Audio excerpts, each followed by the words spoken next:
Las noticias del día. Estamos de regreso después de ese editorial que hemos dedicado a la figura de ese gran traidor que fue Jonathan Pollard. Jonathan Pollard, que era un judío americano que en los años 80, aprovechando el puesto de confianza que tenía dentro de la inteligencia naval de los Estados Unidos, pasó más de 1 millón de documentos al Estado de Israel. 1 millón de documentos de los cuales una buena parte del Estado de Israel se los entregó a la Unión Soviética. Con aliados así es que verdaderamente apenas necesitas enemigos.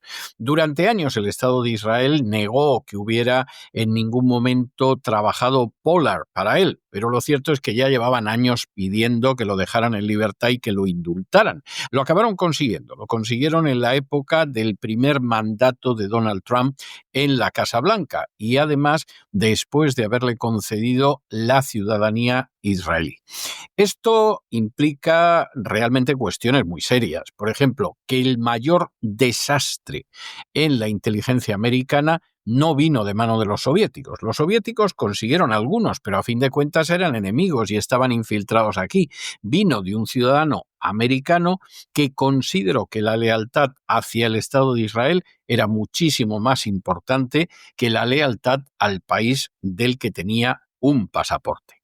Y esto implica que en estos momentos esta cuestión sea una cuestión candente en Estados Unidos que está afectando a la coherencia del propio movimiento MAGA, precisamente por el enorme peso que tienen los lobbies sionistas dentro de la administración americana, dentro de la política americana y también por el enorme peso que tienen, por ejemplo, los servicios de inteligencia. ¿Realmente tendría que ser un problema? No tendría que ser un problema jamás si efectivamente los judíos fueran judíos americanos, judíos mexicanos, judíos franceses, judíos alemanes, que no pasaran de ser ciudadanos americanos, mexicanos, españoles, italianos, con religión judía, que es, por ejemplo, lo que siempre quiso Napoleón, que fue un gran emancipador de los judíos en Europa, de manera además realmente importante. Sí es un problema cuando, como dice Jonathan Pollard, hay una doble lealtad y esa doble lealtad el judío siempre tiene que referirla poniendo en primer lugar a los judíos y de manera específica al Estado de Israel, que hace muy poco Jonathan Pollard, que por cierto fue indultado por Trump, fue trasladado a Israel en un avión de Adelson, que el propio Donald Trump ha reconocido que fue la clave para que él dijera que el Estado de Israel tiene como capital a Jerusalén en contra del derecho internacional y que además dijera que Adelson y su mujer eran las personas que más entraban en la Casa Blanca, pues evidentemente es para preguntarse muchas cosas. Si una persona es un ciudadano de religión judía, no cabe la menor duda de que es una persona que tiene los mismos derechos y las mismas obligaciones que cualquier otro ciudadano de cualquier religión o incluso aunque no crean ni practiquen ninguna. Si por el contrario nos encontramos con que es una persona que coloca por delante de la lealtad y de los intereses del país cuyo pasaporte lleva los intereses del Estado de Israel, entonces estamos jugando en una situación peligrosísima, porque puede acabar siendo un traidor tan miserable, tan canallesco y tan inspirador de nuevos traidores como Jonathan Pollard, que por cierto, y esta es la nueva actualidad de este hecho, se ha entrevistado hace muy poquitos días con el embajador en Israel de Estados Unidos, lo cual es algo verdaderamente tremendo. ¿Alguno de los oyentes se imagina al embajador de cualquier país entrevistándose con un traidor a su patria, que ha causado un daño terrible a su patria? No, eso no se lo imagina absolutamente nadie. Salvo que uno tenga un personaje como Huckabee, al que parece ser que los intereses de Estados Unidos le importan un pimiento, pero los del gobierno israelí son su auténtica meta, incluso en contra del derecho internacional, y que no tiene ningún problema en reunirse con un traidor que causó un daño indecible a los Estados Unidos. Pues esa es la situación y saque cada cual sus consecuencias. Porque si en principio el judío decide ser leal, en primer lugar, al Estado en el que vive y del que tiene ciudadanía, es totalmente correcto. Si el judío decide en un momento determinado que su primera lealtad es hacia el Estado de Israel y se va al Estado de Israel y renuncia a su ciudadanía previa, es totalmente correcto y totalmente legítimo. Lo que no puede ser es mantener una doble lealtad que al final acaba incurriendo en la alta traición, como fue el caso de Jonathan Pollard. De esto hablábamos precisamente en nuestro editorial, pero tenemos que entrar ya en el boletín informativo y, como siempre, comenzar con el segmento de España. Y comenzamos con la dimisión de Álvaro García Ortiz, el fiscal general del Estado, después de la condena por el Tribunal Secreto. La verdad es que Álvaro García Ortiz se ha adelantado a la ejecución de la pena, que le condenaba a 2 años de inhabilitación por revelación de secretos. Esto cierra verdaderamente la crisis dentro del gobierno. El gobierno sigue diciendo que el fiscal general del Estado es un personaje que está fuera de sospecha y que no es culpable, y esto seguramente va a pasar al Tribunal Constitucional y en un momento determinado lo van a declarar inocente, con lo cual tendremos un mártir por añadidura. ¿Ha sacado de esto algo la oposición? Nada en absoluto. Nada en absoluto. Al final de la partida, aunque el fiscal general del Estado vaya a ser otro, el control lo va a seguir teniendo Pedro Sánchez, y encima Pedro Sánchez puede ir contando la historia de que la derecha tiene politizada la administración de justicia y no es fiable. Y cuando a la vuelta de 1 o 2 años se dicte sentencia en el Tribunal Constitucional que controla Pedro Sánchez y le den la razón al condenado fiscal general del Estado, encima habrá un mártir y encima seguiremos oyendo que la administración de justicia en España funciona mal, precisamente ni más ni menos que por la derecha, y no tiene nada que ver ni con los nacionalistas ni con el Partido Socialista. Y el que no se lo quiera creer, que reviente. En fin, examinamos estas y otras cuestiones que les afectan con la ayuda absolutamente indispensable de María Durán. María, muy buenas noches. Muy felices tardes de lunes, querido César, para ti, para todos los oyentes, para todo el equipo. Vamos a ir enseguida con las noticias políticas del día, pero antes os voy a contar a todos lo que yo considero la noticia del día y de aquí a fin de año, y es un premio para los oyentes de La Voz.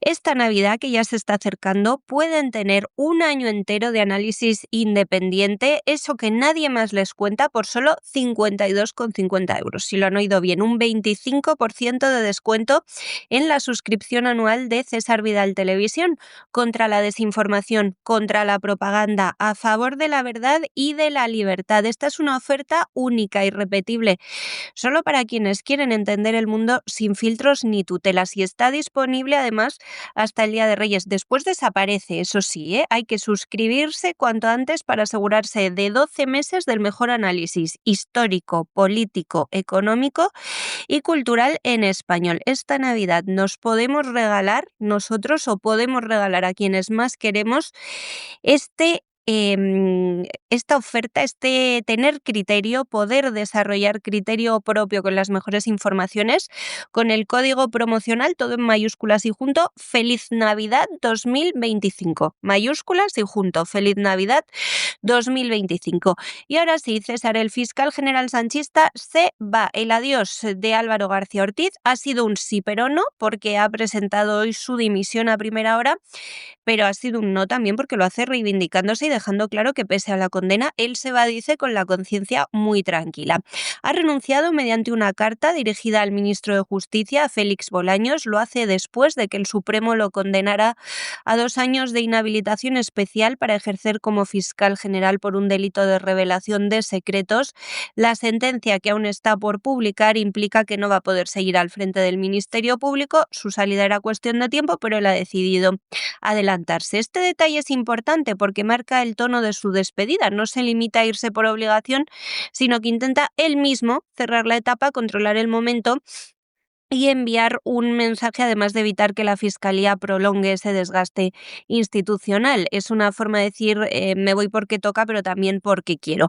En su carta, el ya exfiscal general declara su profundo respeto a las resoluciones judiciales y reconoce que tras haber sido declarado culpable es el momento de abandonar la alta responsabilidad que ocupaba. Sin embargo, esa aceptación formal de la sentencia no va acompañada de ninguna rectificación personal, al contrario, dice que se va con el deber cumplido. García Ortiz sostiene que durante su mandato ha tenido siempre presente la necesidad de proteger a la Fiscalía, afirma estar convencido de haber servido fielmente a la institución, recalca su vocación de servicio público, su sentido del deber y su lealtad institucional. La dimisión concluye con un agradecimiento explícito al Gobierno por haber confiado en él cuando fue nombrado. Esa referencia no es casual, enlaza su salida con el respaldo político recibido desde el inicio tanto por el propio presidente Pedro Sánchez como por otros ministros, y en el fondo pues transmite esa idea de que se va para no perjudicar a quienes lo designaron y tampoco a la institución, pero no renuncia en ningún momento a su visión de los hechos. Esta renuncia abre ahora un frente político inmediato. El Gobierno ha dicho que respeta la decisión del Supremo, aunque no comparte el resultado. Pedro Sánchez ya ha reiterado este sábado en público su discrepancia con la sentencia, insistía públicamente en que el fiscal es inocente y que había que recurrir al Tribunal Constitucional, que controla el vía Cándido Conde Pumpido. Su argumento es que, según lo que se escuchó en el juicio, la información circulaba antes entre periodistas y no salió de García Ortiz. Ese choque entre la decisión judicial y la defensa política del fiscal general sanchista añade más tensión a un escenario que en España ya está ultra polarizado.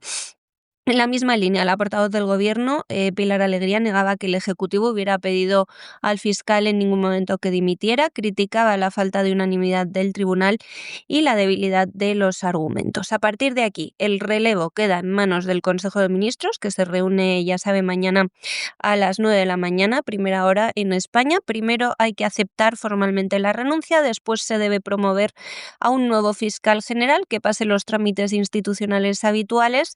El objetivo del Gobierno ahora es encontrar un perfil con suficiente autoridad, experiencia y respaldo interno para recomponer la rota imagen de la Fiscalía tras este periodo, que no tiene precedentes en democracia. Así termina una etapa marcada por la controversia: fiscal condenado, dimisión que se adelanta la inhabilitación y un cierre que, lejos de ser una confesión, un reconocimiento de culpa, se presenta como la salida honorable que ha intentado darse a sí mismo García Ortiz. Suena, por cierto, les cuento como anécdota, como el mejor situado para nuevo fiscal general, Baltasar Garzón. Sería el colmo del descrédito. A priori uno no se lo cree cuando lo ve escrito en los periódicos y en las redes sociales, pero con este Gobierno terminará siendo, todo es posible.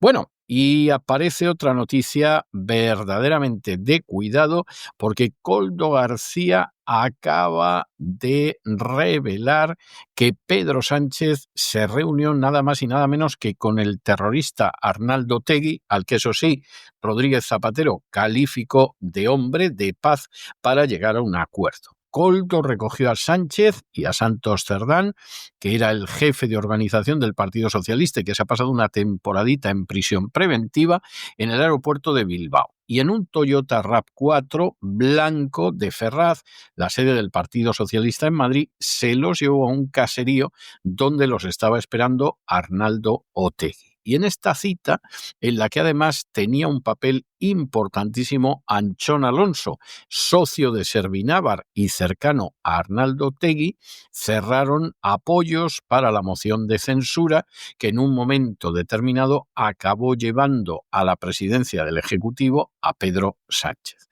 Esto de que Pedro Sánchez se reúna con terroristas que además la Administración de Justicia ha demostrado y ha condenado como tales, y que lo haga precisamente para ayudarle a llegar al poder, indica la catadura moral de Pedro Sánchez, pero también indica hasta qué punto la oposición que tiene enfrente tiene muy poquita talla.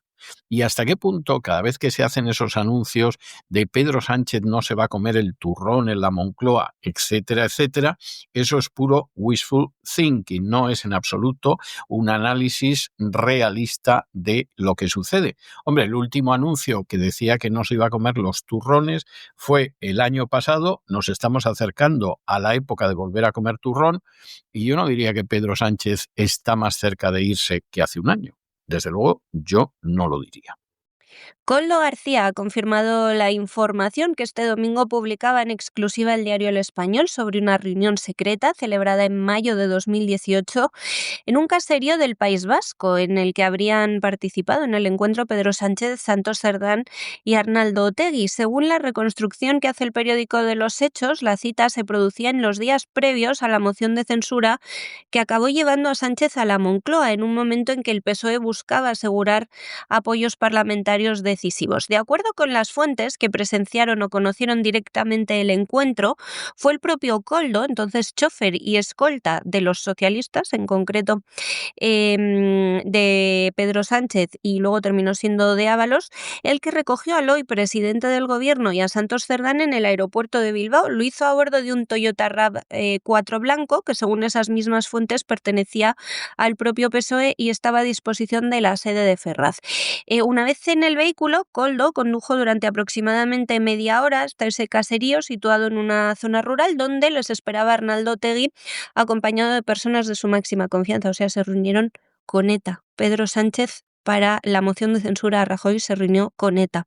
La reunión, siempre según ese relato, formaba parte de las negociaciones que desembocaron en el apoyo de Bildu a la moción que expulsó al presidente popular. La cita no había sido improvisada. El texto apunta a que el empresario Anchón Alonso, socio mayoritario de la constructora Servinavar, la del caso Santos Cerdán y figura cercana a Otegi, fue quien organizó este encuentro. La presencia de Anchón Alonso en ese contexto se interpreta como un elemento clave en la logística y la discreción del llamado Pacto del Caserío, así lo han llamado algunos. Otros más realistas lo han llamado el Pacto de los Encapuchados, unos por ladrones y otros por asesinos.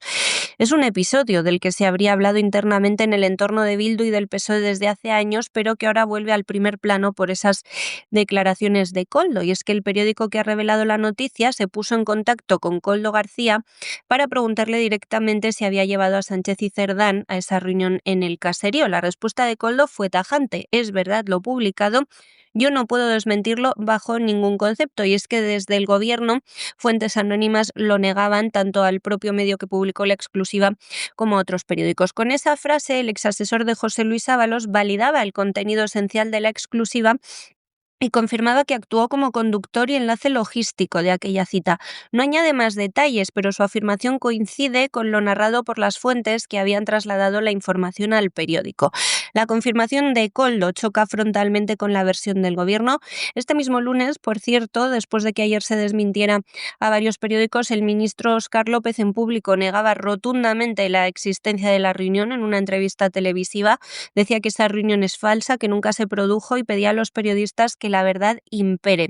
En su intervención, López también sostenía que algunos medios difunden bulos contra el Ejecutivo para que el Partido Popular los pueda utilizar para desacreditar al gobierno y poner en cuestión su legitimidad. Pero, según los testigos, y esto es raro porque Koldo García nunca había apuntado en sus declaraciones contra el PSOE, dice que fue cierto. Antes de publicar la noticia, por cierto, El Español ha contado que contactó con Moncloa para recabar su postura. La pregunta era clara: si Pedro Sánchez intervino. La respuesta oficial fue que no harían comentarios. Tras difundirse la exclusiva, el gobierno directamente lo negó. Koldo, por su parte, se ha limitado a ratificar lo publicado.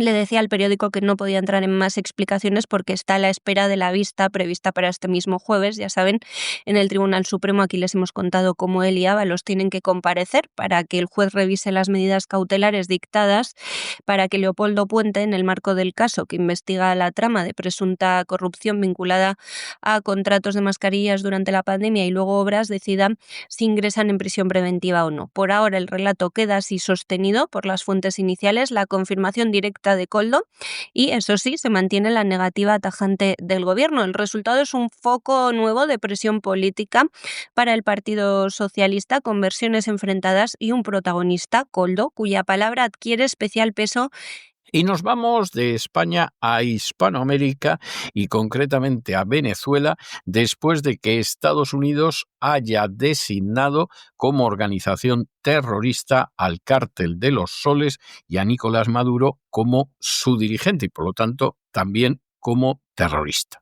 Esto coincide con una salida urgente de Delcy Rodríguez, la vicepresidenta, de Caracas con 12 camiones, que se dice pronto, para llevar todo lo que se llevaba, 6 motos de escolta y una marcha a su residencia en Los Palos Grandes. ¿Se está esperando un bombardeo, por ejemplo, de Caracas, Delcy? Pues no lo sabemos. Da este paso como un deseo de salir del país cuanto antes, por si al final hay un golpe de Estado o una intervención de los Estados Unidos. No lo sabemos. Pero esto es muy posible que acabe siendo un brindis al sol. A lo mejor Donald Trump, que tiene bastante descontento al movimiento MAGA, lo que piensa es que yendo a por Maduro habrá por lo menos una parte del movimiento MAGA, la que gira en torno a los exiliados venezolanos, que le van a mantener una fidelidad auténticamente férrea. Pero no nos engañemos. La mayoría de los ciudadanos americanos no está a favor de una intervención en Venezuela. La inmensa mayoría de los ciudadanos americanos está totalmente en contra de entrar en Venezuela. La mayoría de los ciudadanos americanos considera que Venezuela puede tener algo que ver con el tráfico de drogas, pero que eso no justifica este tipo de medidas.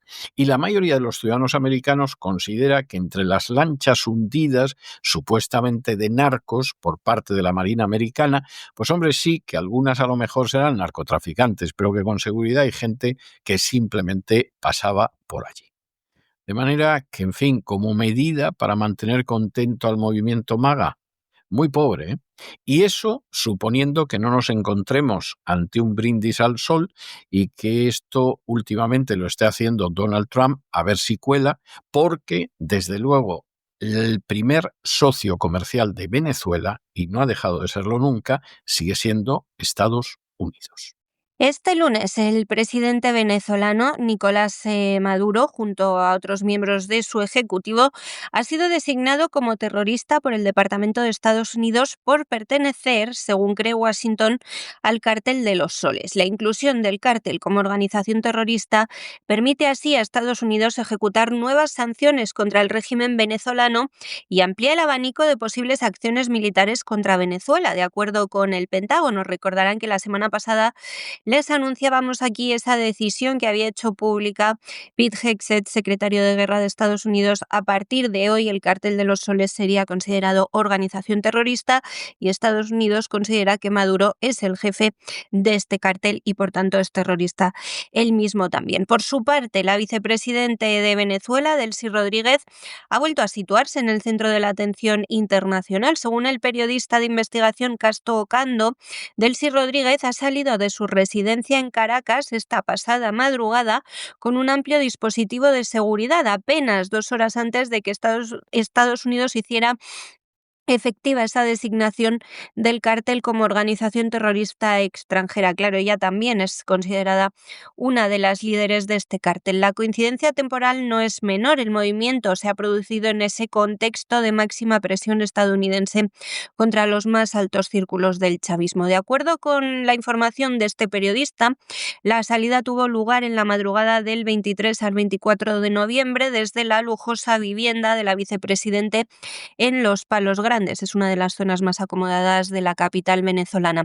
La escena ha sido descrita por fuentes cercanas, al periodista, fuentes cercanas al entorno de Rodríguez, y habría incluido una caravana de 12 camionetas y 6 motocicletas de escolta. Algunas de las unidades que han salido de su domicilio serían blindados y el desplazamiento, por su rapidez y su tamaño, ha sido definido como una mudanza express. Esta expresión disparaba más especulaciones en los altos círculos del chavismo. Se habla de un traslado urgente hacia una ubicación más segura, como un posible búnker o una residencia bajo control militar, hasta la posibilidad de una salida discreta del país. No sabemos dónde se encuentra, pero ha abandonado la capital. Lo que convierte este episodio en un asunto de alto voltaje no es solo la imagen de la vicepresidenta huyendo, sino el momento. Estados Unidos lleva años señalando al llamado Cártel de los Soles como red de narcotráfico vinculada a altos cargos civiles y militares venezolanos.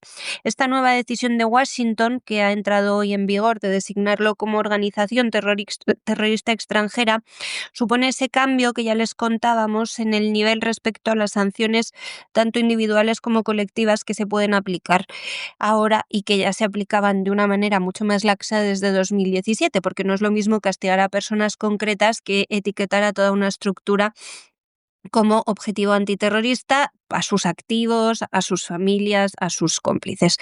Esa categorización abre el abanico de medidas más duras. En lo financiero se les pueden congelar los activos, puede haber sanciones secundarias contra terceros que colaboren con ellos. En lo judicial habilita la persecución penal por delitos vinculados al terrorismo, no solo de narcotráfico.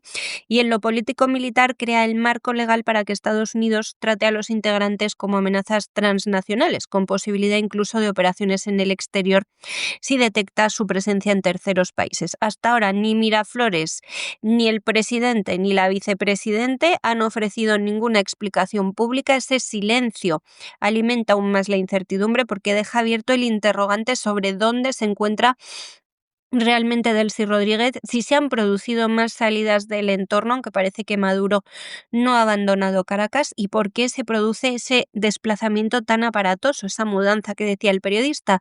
Mientras tanto, la oposición en redes sociales interpretaba este desplazamiento como la señal de que el chavismo entra en una fase de vulnerabilidad inédita. Nos vamos de Venezuela a Argentina, donde Milei acaba de nombrar como ministro de Defensa a un militar.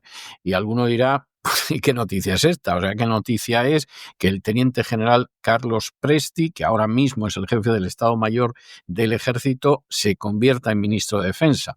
Pues hombre, sí es noticia, aunque esto realmente poco va a influir en la dicha o la desdicha de los ciudadanos argentinos. Lo es porque durante mucho tiempo la idea de tener de ministro de Defensa a un militar era tabú en Argentina, después del golpe de Estado de 1976 y de lo que fue la dictadura de la Junta Militar. Y eso era algo totalmente descartado. Ahora un militar vuelve. ¿Eso significa que ha desaparecido el tabú? Bueno, relativamente. Eso significa que se han cerrado las heridas de lo que fue la dictadura militar y la represión. Pues hombre, es dudoso. Sinceramente es dudoso. Nos gustaría creer que sí, pero lo vemos dudoso. Y esto significa que de alguna manera Argentina va a funcionar mejor. Eso ya sí que les podemos decir que es mucho pedir, porque ya lo oirán ustedes luego con don Lorenzo Ramírez, la verdad es que la situación económica de Argentina deja mucho que desear y nada hace pensar que vaya a mejorarse. El presidente argentino, Javier Milei, ha tomado también una decisión inédita en la democracia argentina. Esto marca un antes y un después en la política de defensa del país. Ha elegido al actual jefe del Estado Mayor del Ejército, el teniente general Carlos Presti, como próximo ministro de Defensa. Es un nombramiento, como digo, inédito desde el retorno de la democracia argentina, porque coloca al máximo responsable operativo del Ejército al frente del Ministerio Civil que dirige a las Fuerzas Armadas.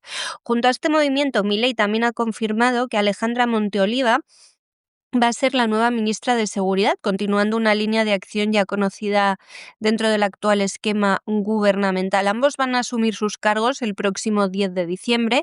Presti reemplazará a Luis Petri, que deja Defensa para ocupar su asiento en la Cámara de Diputados, y Monteoliva sustituye a Patricia Bullrich, que pasa a presidir el bloque de la Libertad Avanza en el Senado. El cambio, por tanto, no es solo administrativo, forma parte de una reconfiguración amplia del gabinete, con Milei reorganizando piezas clave en dos áreas especialmente sensibles del Estado, como son la defensa nacional y la seguridad interna. En un comunicado oficial en el que hacían público el anuncio, la presidencia subrayaba la trayectoria militar de Presti, lo describen como un oficial con una carrera intachable que alcanzó el máximo rango de su escalafón y que ahora queda al mando de un ministerio responsable tanto de la defensa del país como del funcionamiento de las Fuerzas Armadas. El texto añade un mensaje político claro.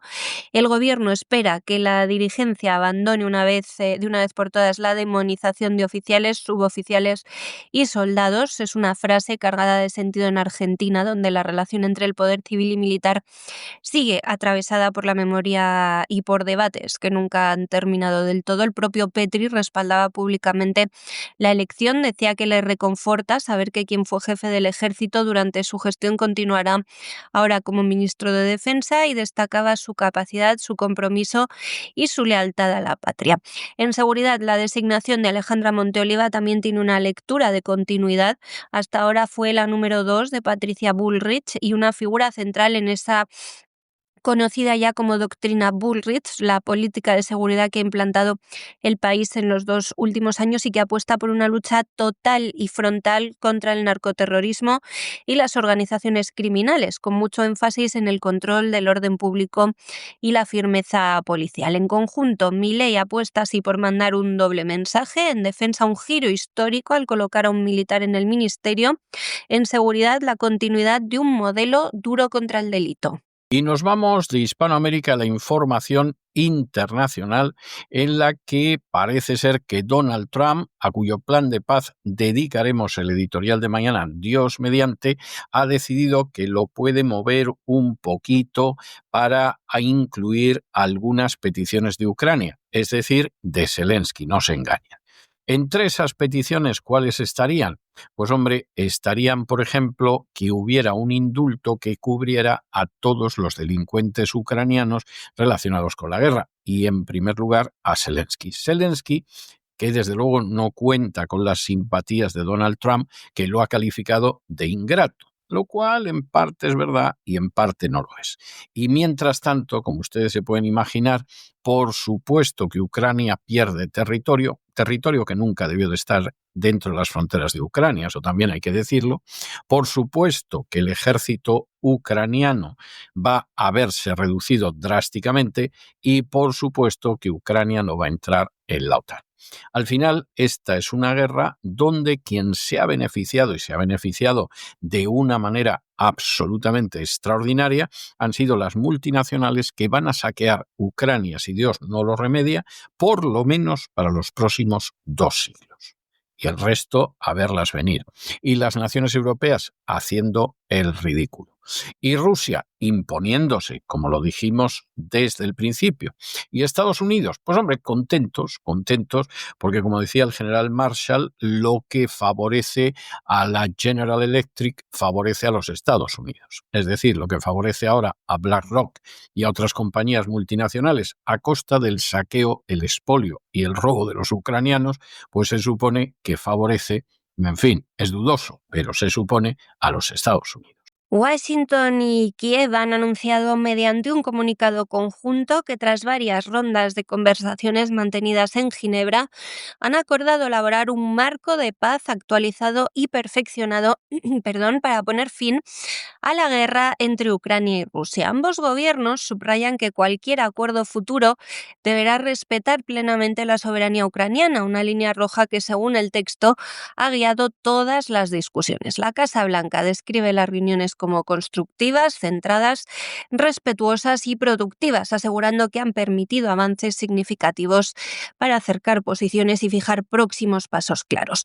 El comunicado añade que la aprobación final de esa nueva hoja de ruta dependerá directamente de los presidentes de Ucrania y Estados Unidos, mientras las delegaciones se comprometen a seguir trabajando intensamente en propuestas conjuntas los próximos días y en mantener contacto estrecho con los socios europeos, que ya saben apuestan en su mayoría, excepto Víctor Orbán, por prolongar la guerra. De hecho, la parte ucraniana aprovecha el texto para reiterar su gratitud por el compromiso de Estados Unidos y de forma personal menciona al presidente Donald Trump, al que le atribuye esfuerzos incansables para detener la guerra y evitar más pérdidas de vidas. Volodymyr Zelensky también ha valorado positivamente las reuniones, aunque con un tono más prudente. El presidente ucraniano Sostiene que se han logrado introducir cambios en el plan de paz inicial que lo alinean con la postura de Kiev. En ese contexto, Marco Rubio, secretario de Estado, reconocía que las conversaciones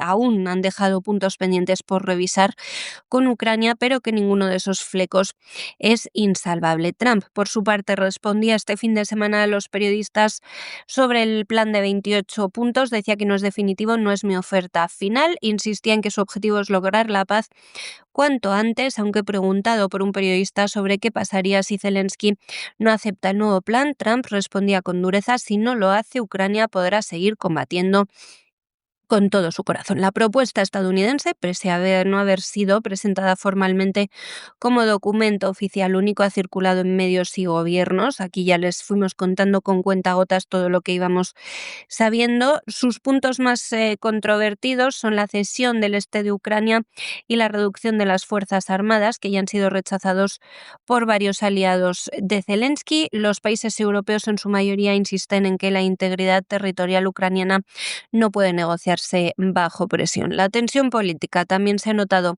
en el tono del presidente estadounidense en las últimas horas. Donald Trump ha vuelto a quejarse públicamente de lo que considera parte de falta de gratitud por parte de los dirigentes ucranianos y especialmente de Zelensky, al que llamaba desagradecido, y criticaba además, con toda la razón, que Europa, mientras afirma que aprueba nuevas sanciones contra Rusia, siga comprando crudo y gas ruso. Veremos en qué queda este nuevo plan de 28 puntos que se van a retocar y que en principio supondría menos cesiones territoriales y menos reducción de las fuerzas armadas ucranianas. Ucrania en principio tiene que dar una respuesta antes de este jueves. Y seguimos en Estados Unidos porque en estos momentos está una situación planteándose que, bueno, seguro que algunos la verán como la realización de sus sueños.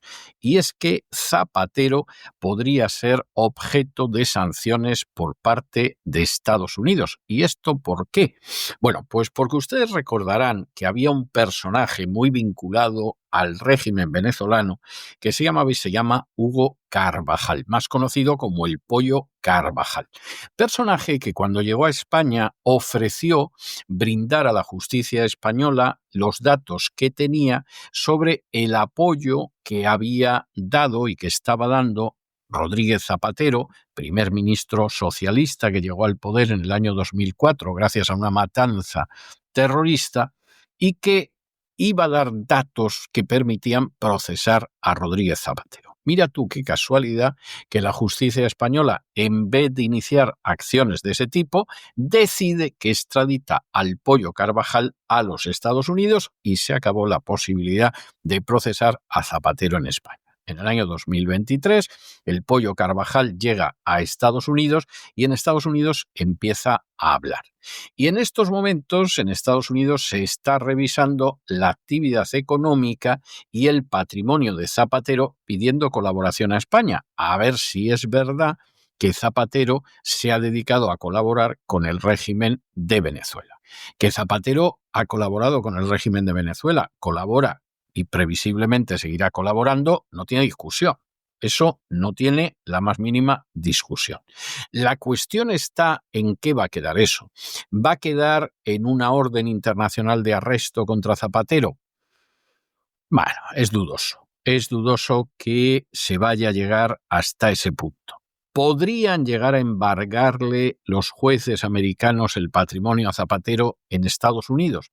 Podrían, pero está por ver si Zapatero tiene patrimonio en Estados Unidos, que eso es bastante dudoso.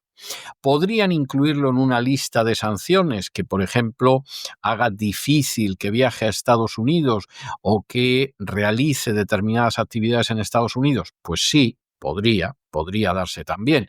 Pero vamos, eso a Zapatero no le causaría especial problema. Tampoco Zapatero es una persona que venga a Estados Unidos con frecuencia. Alguna vez ha pasado por Miami, la gente lo insultaba por la calle, pero realmente que eso vaya a afectar a su vida, a su fortuna, etcétera, etcétera, eso es más que discutible. Eso realmente tiene poca posibilidad. No nos vamos a engañar al respecto.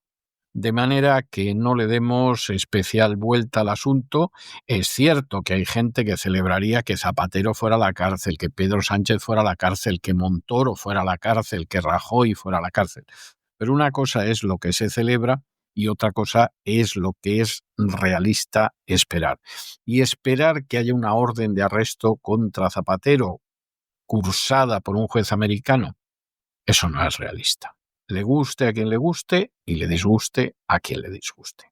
Y la justicia de Estados Unidos estaría moviéndose para abrir cuanto antes, según medios internacionales y nacionales, un proceso penal contra el expresidente socialista del gobierno español José Luis Rodríguez Zapatero, al que investiga como posible colaborador necesario del régimen de Nicolás Maduro.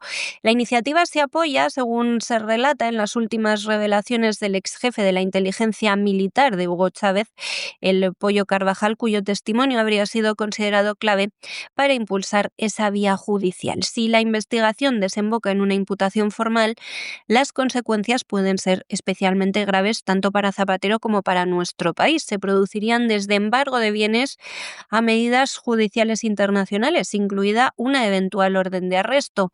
La causa se tramita en el Tribunal Federal del Distrito Sur de Nueva York, que lleva años instruyendo el caso contra Carvajal desde que fue extraditado desde España en 2023. El exgeneral venezolano se declaró culpable el pasado mes de junio de delitos de narcotráfico y narcoterrorismo vinculados a las redes que Washington atribuye a la cúpula chavista. A cambio de esa admisión, Carvajal ha intensificado su colaboración con la Fiscalía estadounidense, aportando documentación y relatos sobre el funcionamiento interno del poder venezolano y sus conexiones internacionales. Aquí es donde aparece Zapatero. Su sentencia se va a leer el próximo 12 de febrero de 2026, después de varios aplazamientos que han estado motivados por la cantidad de material incorporado al procedimiento cuando él ha ido entregando documentos a las autoridades.